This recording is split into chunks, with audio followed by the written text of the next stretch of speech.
বিগত 17 তারিখ আমি কিন্তু একটা ভিডিও মানে শর্ট আপলোড করেছিলাম, আপনারা দেখেছেন যে নিফটি 22,800 লেভেলটা হচ্ছে স্ট্রং সাপোর্ট জোন। এটা আমরা কবে আপলোড করেছিলাম?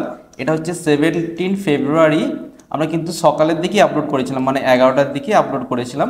তো আপনাদেরকে জানানোর চেষ্টা করেছিলাম যে 22,800 এমন একটা লেভেল, তো সেই লেভেলটা খুবই ইম্পর্টেন্ট, খুবই ক্রুশিয়াল লেভেল। এই লেভেল কিন্তু মার্কেট, এই লেভেল থেকে কিন্তু মার্কেট নিচের দিকে পড়ছে না।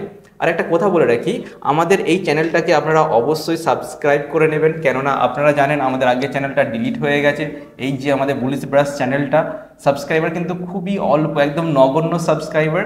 তো আপনারা কিন্তু অবশ্যই এই চ্যানেলটাকে একবার সাবস্ক্রাইব করে নেবেন, ঠিক আছে?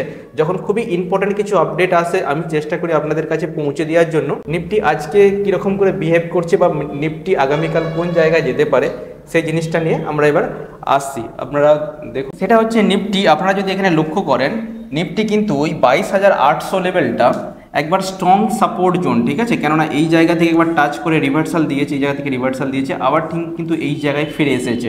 মানে আমরা যদি আমরা এটা ড্র করি, একটা প্যাটার্ন দেখি, এখানে কিন্তু একটা এটা ডবল বটম প্যাটার্ন তৈরি হয়েছে। মার্কেট কিন্তু এই জায়গায় কোথাও না কোথাও এই জায়গা থেকে মার্কেট নিচের দিকে যেতেই চাইছে না, সেটা হচ্ছে 22,800 লেভেল। তো এটা কিন্তু খুবই ইম্পর্টেন্ট লেভেল। তো তাহলে আমরা যে এই ক্যান্ডেলস্টিক প্যাটার্নটা দেখতে পাচ্ছেন, এটা হচ্ছে একদিনের, মানে একদিনের চার্ট প্যাটার্ন, ঠিক আছে? তো এই একদিনের চার্ট প্যাটার্নে আপনারা দেখতে পাচ্ছেন এখান থেকে কোথাও না কোথাও মার্কেট চাইছে যে আমি উপরে উঠতে নাই পারি, কিন্তু নিচের দিকে যাওয়ার সম্ভাবনা অনেকটাই কম। তবে একটা কথা আপনারা জেনে রাখেন, তো এইখান থেকে যদি উপর দিকে ওঠে তো ফার্স্ট টার্গেট কত হবে? ফার্স্ট টার্গেট কিন্তু এখান থেকে 100 পয়েন্ট, 23,000। এই 23,000-এর উপরে যখন মার্কেট ক্লোজিং দেবে তখন কিন্তু একটা আমরা পজিটিভ ভাবনা দেখব, মার্কেটের মধ্যে একটা বুলিশ মোমেন্টাম দেখব। এই 23,000 লেভেল যখনই হোল্ড করবে, আশা করছি কিন্তু নেক্সট টার্গেট আপনারা আসবে 23,500 অবধি কিন্তু আসতে পারে। তো আপনারা মার্কেটটাকে ওয়াচ করুন, দেখুন। এখন কিন্তু নিউট্রাল ভিউ, কেননা এখন মার্কেট আমরা দেখতে পাচ্ছি জাস্ট এই লেভেলটা হোল্ড করার চেষ্টা করছে, খুবই ইম্পর্টেন্ট লেভেল। এটা যদি হোল্ড করে টিকে থাকতে পারে, যদি মার্কেট এটা রিভার্সাল দেয়, আমরা দেখব ভালো ভালো শেয়ারগুলো যেইগুলো সাপোর্ট জোনের কাছে এখন মোটামুটি আছে, সেই শেয়ারগুলো কিন্তু ভালো মোমেন্টাম দেবে। আর সুইং ট্রেডিংয়ের ক্ষেত্রে আপনি কিন্তু একটা ভালো আর্নিং করতে পারবেন। এরপরে আমরা যদি চলে আসি ব্যাঙ্ক নিফটিতে, ব্যাঙ্ক নিফটি কী বলছে?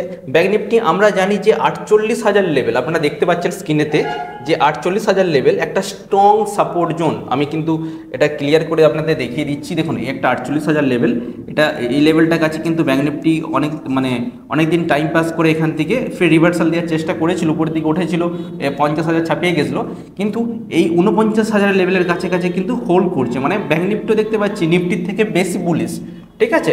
তো এখান থেকে কিন্তু উপর দিকে উঠতে পারে। উপরের দিকে একটা আমরা দেখতে পাবো যে 50,000 লেভেলটা যদি আমরা লাইন ড্র করি, এই যে 50,000 লেভেলটা, এটা কিন্তু স্ট্রং রেজিস্ট্যান্স জোন। আমরা জানি এখানে একবার টাচ করেছে, তারপরে কিন্তু উপরের দিকে উঠে ফেরে নিচে টাচ, একবার সেখানে সাপোর্ট নিয়েছে, এখানে সাপোর্ট নিয়েছে।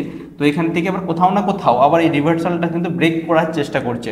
তো আমাদের কাছে ব্যাঙ্ক নিফটির সব থেকে বড় ভাইটাল পয়েন্ট হচ্ছে, ব্যাঙ্ক নিফটিকে যদি আমরা 50,000 লেভেলের উপরে দেখি, তাহলে কিন্তু একটা ভালো মোমেন্টাম বা আমরা বুলিশ মোমেন্টাম আমরা কিন্তু আশা করতে পারি ব্যাঙ্ক নিফটির ক্ষেত্রে। কেননা আমরা যে বটম আশা করেছিলাম, যেটা প্যানিক সিচুয়েশন আমাদের মধ্যে এসেছিল যে মার্কেট এখান থেকে কত দূর যাবে। যে কোনো স্টকে আপনি যখন বাই করছেন দেখতে পাচ্ছেন মার্কেট কিন্তু ফলের সাথে সাথে, মার্কেটের প্রেশারের সাথে সাথে কিন্তু স্টকের প্রাইসও কিন্তু ডাউন সাইড যাচ্ছিল।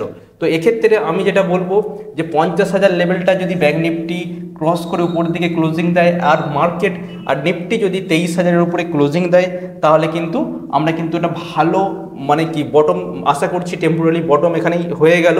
এখান থেকে মার্কেট কিন্তু পড়লেও উপর দিকে উঠে এসে সেটা আরও উপর দিকে উঠে আসতে পারে, 23,500 বা 24,000 কাছাকাছি উঠে আসতে পারে, বা সেখানে একটু সাইডওয়েজ হয়ে যাওয়ার সম্ভাবনা আছে। তো টেম্পোরারি নিফটিকে আপনারা টার্গেট করতে পারেন, নিফটি কোন জায়গায় যেতে পারে। তো নিফটি আমরা আশা করছি যে নিফটি খুব শীঘ্রই যেন এই 23,000 লেভেলের উপরে উঠে আসে। তো 23,000 লেভেলটা কিন্তু ভেরি ভেরি ইম্পর্টেন্ট, এর উপরে উঠে আসবে নিফটি।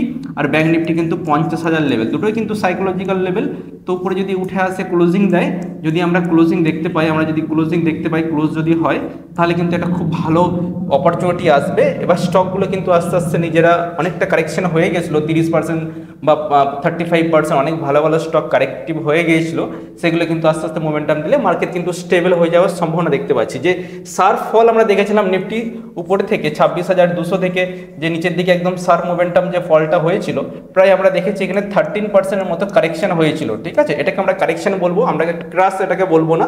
কেননা ক্রাশ কাকে বলে, 15%-এর উপরে যদি মার্কেট মানে নিচে যদি মার্কেট চলে যায় সেটাকে আমরা ক্রাশ বলতে পারি। এটা হচ্ছে কারেকশন, এটা হচ্ছে কি হেলদি কারেকশন। আমরা কি বলবো, এটাকে আমরা বলবো হেলদি কারেকশন। ঠিক আছে, নিফটি জাস্ট কারেকশন মোটামুটি টেম্পোরারি বেসিসে কমপ্লিট হয়ে যাবে, এখান থেকে উপর দিকে উঠে যদি আবার নিচের দিকে কোনো কারণে 22,800টা ব্রেক করে নিচের দিকে চলে যায় তখন কিন্তু আমরা আরও ডাউনফল দেখতে পারি।